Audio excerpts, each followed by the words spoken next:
Então aqui nós temos essa nota de Kardec, é bem grande, da 399, é praticamente uma página, mas nós temos bastante coisa para a gente tirar daí. Olha só o que diz, então vamos lá. Uma vez chegado ao término marcado pela providência para a sua vida na erraticidade, ou seja, uma vez que chegou o fim, o momento que o espírito tem que ficar lá no bem bom, lá no plano espiritual.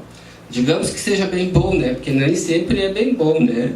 A gente pode estar num umbral, a gente pode estar numa colônia espiritual, mas às vezes a gente pode estar meio triste, se sentindo com medo ou culpado, então nem sempre é no bem bom, mas vamos colocar que seja melhor aqui, né? Provavelmente é. Então, uma vez chegado o término marcado pela providência para a sua vida na erraticidade, o próprio espírito escolhe as provas às quais quer submeter-se para acelerar o seu adiantamento. Então a gente está lá, né, numa colônia, sentado, embaixo de uma árvore, né, na beira de um lago, que nem tem aquela cena lá do nosso lar, onde tem um concerto, nem lembro o que estão tocando, uma harpa, sei lá o que é. Era um piano, né? Então a gente está lá sentadinho, né? Aí a gente está 200 anos ali sentado. E aí chega uma hora que diz, agora a gente tem que voltar, né? Agora está na hora de voltar. E aí chega essa parte aqui. Escolhe as provas da vida corpórea. A gente começa a estudar o nosso presente, né? A vida como espírito, a última encarnação que a gente teve e todas as passadas a que a gente tem acesso e permissão de conhecer. Porque como eu já falei nos outros sábados, nem sempre nós podemos ter acesso às vidas passadas, mesmo como espírito, né? E aí a gente começa a escolher a nossa vida, começa a escolher o nosso pai ou a nossa mãe, né? Ou começa a planejar com os espíritos que estão lá, que talvez o nosso pai e nossa mãe nem nasceram ainda, estão lá ainda, pode ser que sim. Às vezes a gente começa a planejar a vida com 20, 30 anos, 50 de antecedência, até mais, né? É muito planejamento. Então, aí já escolhe. Então, o pai vai nascer em 2019, agora, digamos assim, e a mãe vai nascer em 2022, e lá em 2042 eles vão se encontrar, em 2045 eles vão ter um filho, e eu vou vir. É mais ou menos assim.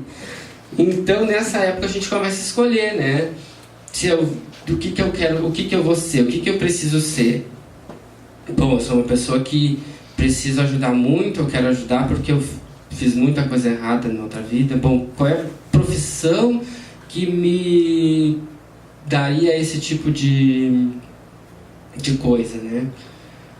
Bom, digamos que eu lá na época da Inquisição eu comecei a cortar as pessoas, fiz um monte de coisa errada. Bom, o que eu poderia fazer para conseguir agora, em vez de matar pessoas ou cortá-las, poder curá-las? Bom, acho que você é médico. Aí vai lá, tu começa a planejar, bom, agora essa vida você é médico, porque assim como eu fiz muito mal, cortei, agora eu vou sarar as feridas daqueles que eu cortei. Então, você é médico, né? Tu já escolhe, tu já tá lá em 2062, já quando tu vai ter 20, tu já vai estar na faculdade, já tá escolhendo a faculdade. E isso, olha, vocês têm noção com quanta antecedência as coisas se fazem, que os espíritos lá das colônias, eles têm que estudar muito para saber qual é o tipo de faculdade que tu vai estar, qual é o estado do país que tu vai nascer, ou qual é o país que tu vai nascer, porque isso é tanta engenharia sideral nessas questões que deve ser feito um estudo muito, muito prévio. Então tu vai lá e escolhe a tua vida. E que no estado de encarnado decide se fará ou não, escolhendo entre o bem e o mal. Por quê? Porque nós escolhemos quando estamos lá. Lá tudo é bonito. Nós estamos lá embaixo daquela árvore sentada e lá é tudo alegria.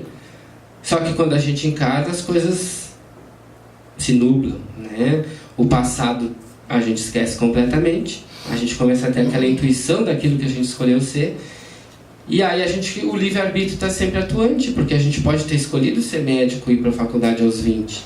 Mas a tua rebeldia como espírito, lá na adolescência, fez com que tu quisesse fugir de casa e abandonar tudo, te jogar nas drogas, e aí tu vai para uma outra vertente. Ou seja, a gente está todo o tempo sendo testado entre o bem e o mal. né? O livre-arbítrio da gente é constante, embora haja esse estudo prévio na espiritualidade, a gente tem o poder de escolha, né, entre o bem e o mal, né? Se a gente está sempre conectado com os nossos mentores, aqueles que nos auxiliaram a encarnar, é bem provável que a gente sempre siga pelo caminho reto. Mas a gente é muito teimoso, né? A gente é muito volúvel, né? E a gente está sempre mudando de opinião, escolhendo coisas erradas, né? Então por isso que muitos planos encarnatórios não dão certo. Negar ao homem o livre-arbítrio seria reduzi-lo à condição de máquina, né? Isso aqui é uma questão interessante que Kardec coloca e que nós vemos às vezes que não é o que acontece, né? Por quê? Porque o livre-arbítrio nós temos sim, mas quando nós praticamos o mal, tem uma hora que ele nos é retirado, completamente tolhido, né? Nós não temos o poder de escolha. Então o livre-arbítrio ele é proporcional à elevação de espírito. Então muitas pessoas que conseguem escolher as provações da vida corporal, muitos espíritos que estão lá no umbral inferior, no umbral médio, que não estão numa colônia espiritual e eles necessitam encarnar, os espíritos vão lá, pegam aquele ser, levam até um pai e uma mãe e conversam com ele, diz: olha, esse fulaninho aqui, desse jeito, está todo estropiado, pobrezinho, precisa encarnar. Não aceita ser mãe dele, ser pai dele? Não aceito. Tá, aí eles pegam aquele espírito, vão lá, daqui uma semana vão lá na casa do outro pai e outra mãe. E olha só, esse fulaninho aqui está dizendo ele quer encarnar, precisa ser teu filho. Não, mas ele é muito feio, vai me dar muito trabalho. Não quero. Não é fácil a gente nascer. Aí vai lá, no outro dia, conversa, porque às vezes tem conversa. Nem sempre o espírito vai nascer com o pai e a mãe que escolheu. Nem sempre vai ter alguém que queira receber ele. E a espiritualidade às vezes vai indo. E aí vai lá naquela mãe que já tem 10, 15 filhos. Pergunta: fulana, Dona Maria, a senhora aceita ter mais um filho? Aceito, né? Aí ela vai lá e nasce é o 16º filho daquela família. E aí a gente pensa, nessa questão o livre-arbítrio, na verdade, do espírito foi tolhido, ele não teve o poder de escolha, né? Então o livre-arbítrio ele é proporcional sempre à elevação do espírito. Mas nessa questão das mães que têm muitos filhos, que constantemente a gente julga bastante, que diz, como vai ter, já tem 10 filhos, é pobre, não tem nem o que comer, e já tem mais um, tem 11, 12, 13, né? Às vezes foi a única mãe que aceitou, né? Aquele espírito rebelde, aquele feioso, aquele estropiado. Então nós temos que ver com outros olhos essas mães, né? E esses pais, que na verdade são abençoados, né? E a espiritualidade está ali, naquele grupo familiar difícil, né? Onde encarnaram diversos espíritos que estavam, né, tolhido o livre-arbítrio. Então a gente tem que começar a olhar com outros olhos, né? Não julgar essas pessoas que têm muitos filhos, né? E sim ver com outros olhos, outras formas de ver. A gente não pode esquecer que na Terra, se nós estamos aqui o quê? Como provas e expiações. Então, às vezes passar fome é uma expiação, é uma prova que nós escolhemos. Então, a gente não pode julgar nunca ninguém, não só a mãe que tem muitos filhos, ou aquela adolescente que engravidou e não fez o aborto, né? Por quê? É outro motivo também, né? Às vezes aquela menina que engravidou aos 16 anos, ela é o espírito que estava ali, que precisava nascer através dela, por causa de coisas kármicas que ocorreram entre eles gravíssimas, né, que necessita encarnar, e a gente vê aquilo como uma coisa tão feia, né? A gente tem que olhar as diversas facetas, né? Assim que a gente consegue ver o plano espiritual e ver como é que funciona toda a ciência espiritual, a questão do livre-arbítrio, a questão do bem e do mal, das vidas passadas, a gente consegue enxergar com outros olhos essas questões e ser menos, né, julgador, ser menos juiz daquilo que a gente não conhece, daquela verdade que a gente não tem o total conhecimento, porque a gente só vê aquilo com os olhos da terra, né? Com os olhos do julgamento, daquilo que a gente está vendo, aquela coisa feia que aconteceu, mas às vezes foram as únicas pessoas que aceitaram trazer aquele filho para a terra, né? E hoje nós temos aqui 7 bilhões de encarnados, são mais de 50 bilhões de desencarnados necessitando nascer. Então, vocês imaginem quantas gravidezes não teria que ser necessária para trazer todos esses espíritos que necessitam fazer esses pagamentos dessas dívidas, né? As pessoas que estão desesperadas para nascer, né? E hoje em dia a gente se preocupa muito, e se vê muito na mídia, a questão da preocupação com a superpopulação na Terra, né? Mas os próprios espíritos já nos esclarecem que nós poderíamos hoje tranquilamente ter 25 bilhões de encarnados na Terra vivendo, desde que nós soubéssemos cuidar da Terra, né?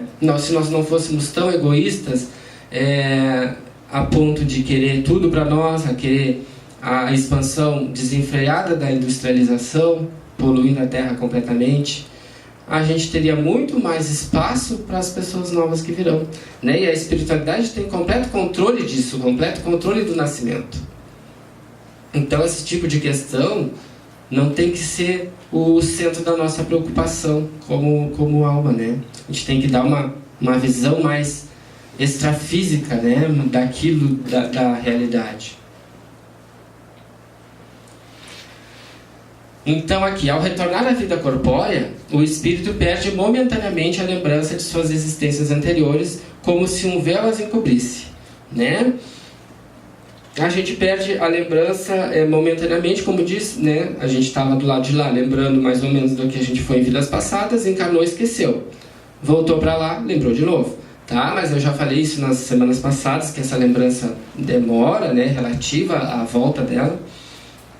Todavia, eles às vezes têm uma vaga consciência dessas existências, e elas podem até ser reveladas em certas circunstâncias.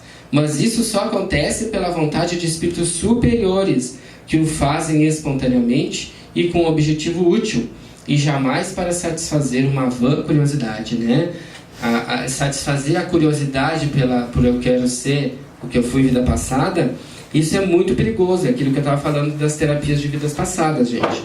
Quando a gente procurar uma terapia de vida passada, que a gente possa procurar essa terapia para nos ajudar na vida, e não por simples curiosidade. Porque a tendência de uma simples curiosidade é a gente lembrar e acabar nos fazendo mal, né?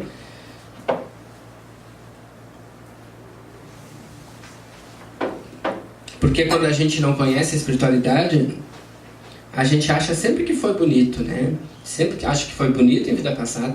A gente acha que foi importante em vida passada, né? A gente acha que foi de alta moral em vida passada, e tudo isso a gente acha, né? Mas pobre de nós, né? Pobre de nós.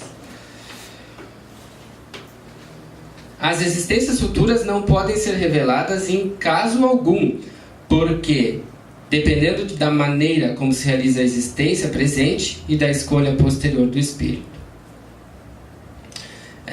Às vezes a espiritualidade também tem consciência e ciência de que nós vamos ser futuramente. Às vezes a gente já até tenha feito essa escolha. O problema é que, como nós usamos o livre-arbítrio mal todo o tempo, o futuro vai mudando, né, à medida que a gente vai escolhendo, né? O esquecimento dos erros cometidos não é um obstáculo ao crescimento do espírito, pois mesmo não tendo uma lembrança precisa, vamos ver aqui,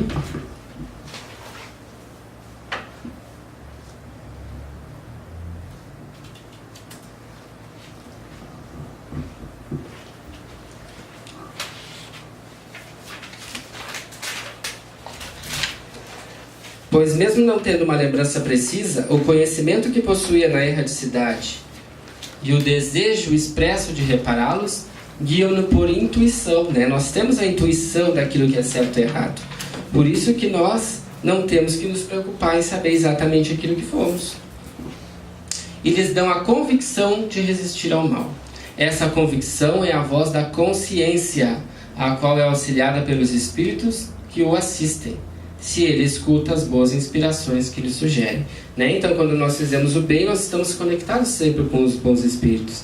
E os bons espíritos, que são os nossos guias, vão estar ali, nos guiando cada passo que a gente for dar, né? Não é que eles vão fazer a prova por nós, eles vão nos guiar, né? Eles vão nos dizer, olha, seria melhor tu ir por aqui do que por ali. Porque se a gente fizer só o que eles nos dizem, nós vamos caminhar como se fôssemos marionetes e nós não vamos aprender. E aí, se a gente não aprende, quando a gente volta para lá, depois tem que voltar e fazer tudo de novo, né? Então a gente tem que se testar a si mesmo, né? E caminhar com as próprias pernas. Os espíritos, eles estão aí para nos auxiliar, mas não para fazer o trabalho pela gente. Se o homem não conhece os atos que cometeu em existências anteriores, sempre pode saber de que gênero de erro se tornou culpado e qual era o seu caráter dominante, né? A gente pode não saber o que foi, mas acho que cada um de nós, nos estudando, nos conhecendo, a gente consegue ver as nossas tendências, né? Bom, será que eu sou vaidosa? Será que eu sou orgulhosa?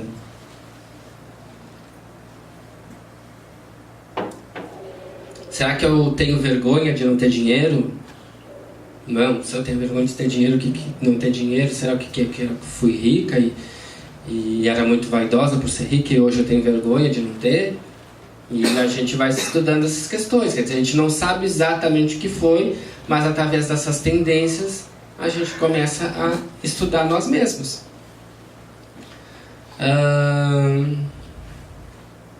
Basta-lhe estudar a si mesmo e poderá julgar o que foi, não pelo que é, mas por suas tendências. As vicissitudes da vida corporal são ao mesmo tempo uma expiação pelos erros passados e provas para o futuro. Elas nos purificam e nos elevam, se as suportamos com resignação e sem reclamações. E no momento que a gente suporta uma prova com resignação e sem reclamar, a gente começa então a dar o salto evolutivo, né? A gente começa a evoluir, né? E aí a gente começa a ascensionar. No momento que a gente está passando por todas as nossas provas, a gente começa a fortalecer aquele sentimento dentro do nosso espírito, e fortalecendo o sentimento para uma próxima vida nós já não vamos ser testados nessa mesma coisa, ou se formos testados já vamos passar naquela prova rapidamente e já vão nos vir outras provas e nós vamos passar de novo, e aí daqui a pouco a gente está top. Já estamos então terminando quase aqui. Então, a natureza dos erros e das provas a que nos submetemos também pode esclarecer-nos sobre o que fomos e o que fizemos. Da mesma maneira que, na vida terrena, julgamos as ações de um culpado pelo castigo que lhe inflige a lei. Assim, uma determinada pessoa será castigada em seu orgulho pela humilhação de uma existência subalterna, né? Às vezes a gente vê muita pessoa que quer subir na vida, às vezes ser rico, milionário, não consegue, né? E não vai conseguir, às vezes. Por quê? Porque ele já escolheu ter aquela vida mais